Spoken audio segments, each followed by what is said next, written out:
sledování 6. dílu, ve kterém si ukážeme nejzákladnější agilitiáckou překážku, a to je skokovka.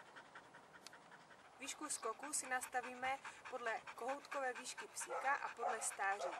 Tyto informace jsou teoretické a dočtete se na stránkách. Teraz si ukážeme praktickou část.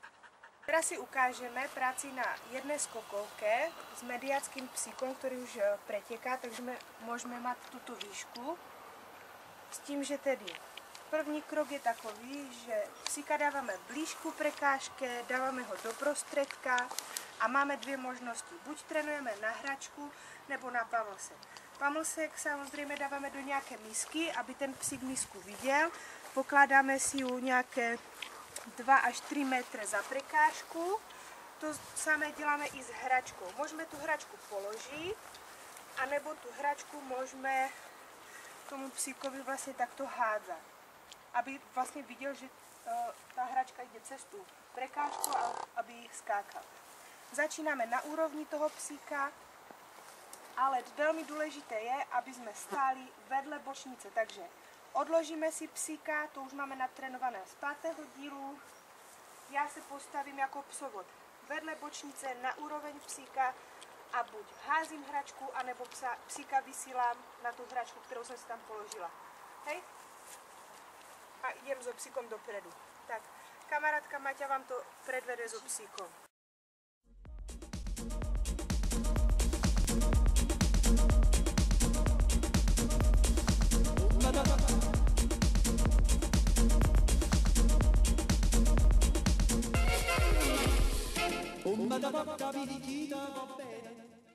Tentokrát vám ukážeme práci s largeovým psíkom, který už je taky pretekářský tým, takže už může skákat výšku largeu a budeme pracovat na pamlsky.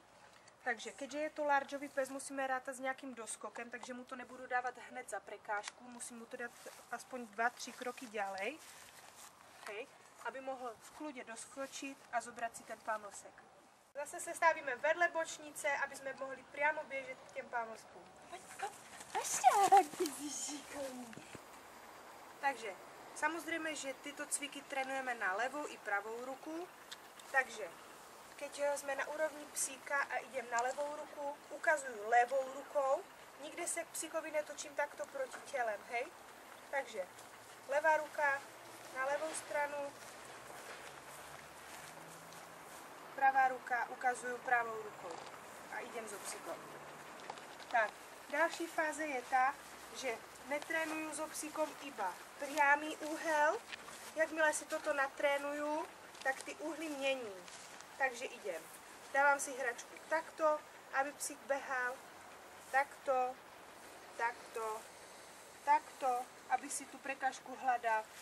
Potom z druhé strany, hej, a takto kroužím kolem té prekážky. Aby se ten psík naučil skákat ze všech úhlů na tu skokovku. Samozřejmě začínám blíž ku prekážke. Jakmile tohle to psík zvládá, tak vzdálenost od prekážky prodlužujeme. Si tu parla miezza americano, quando si fa l'amore sotto la luna, come da bene in cave di I love you. Parla americano.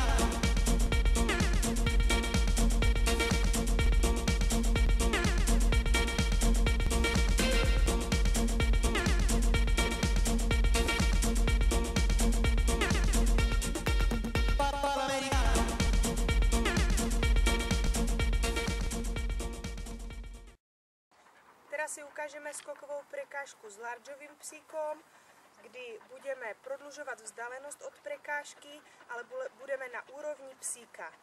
A ukážeme vám, že budeme teraz házet hračku přes prekážku. Minule jsme si ukazovali, že jsme ji pokládali, teraz si budeme ukazovat, že ji budeme hádzat přes tu prekážku.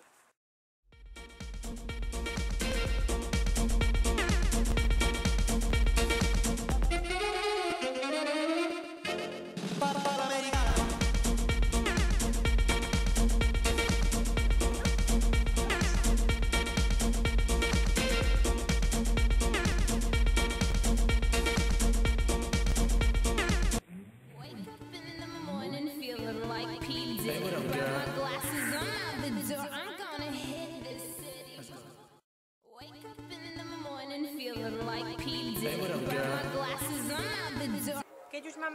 trénováno so psíkom, že stojíme na úrovni, môžeme pokročiť ďalej a to tak, že přivoláváme psíka cez prekážku.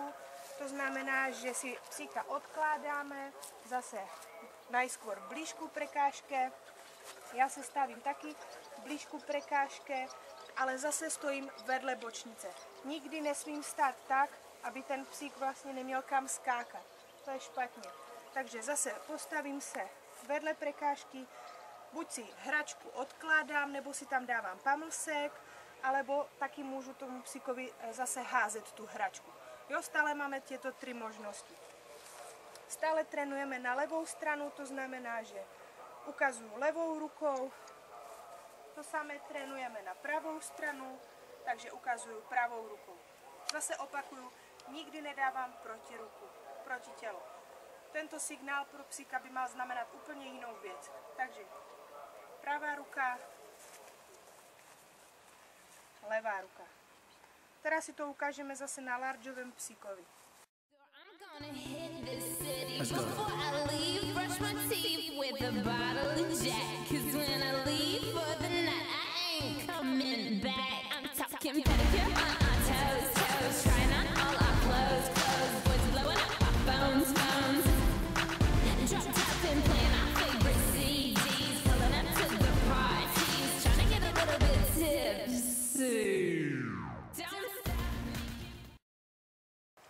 Keď už máme so psíkom natrénováno zase, že skáče napriamo cez prekážku, môžeme začať trénovať aj z iných úhlov. To znamená, tak jak sme si ukazovali v predchozí časti, stavím psíka na levé straně bice.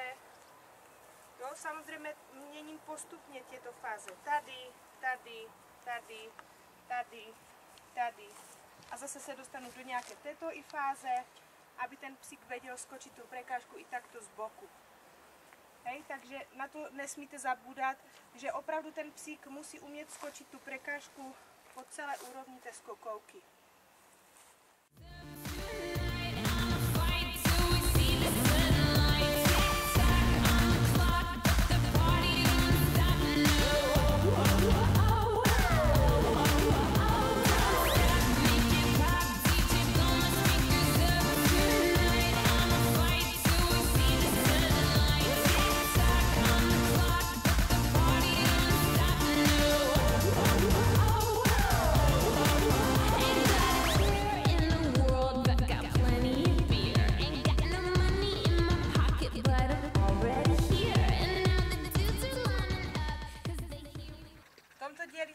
Ukázali, ako pracovať so psíkom na úrovni psíka, ako privolávať psíka cez prekážku a v další části si ukážeme letmé štarty, což je štart z ruky.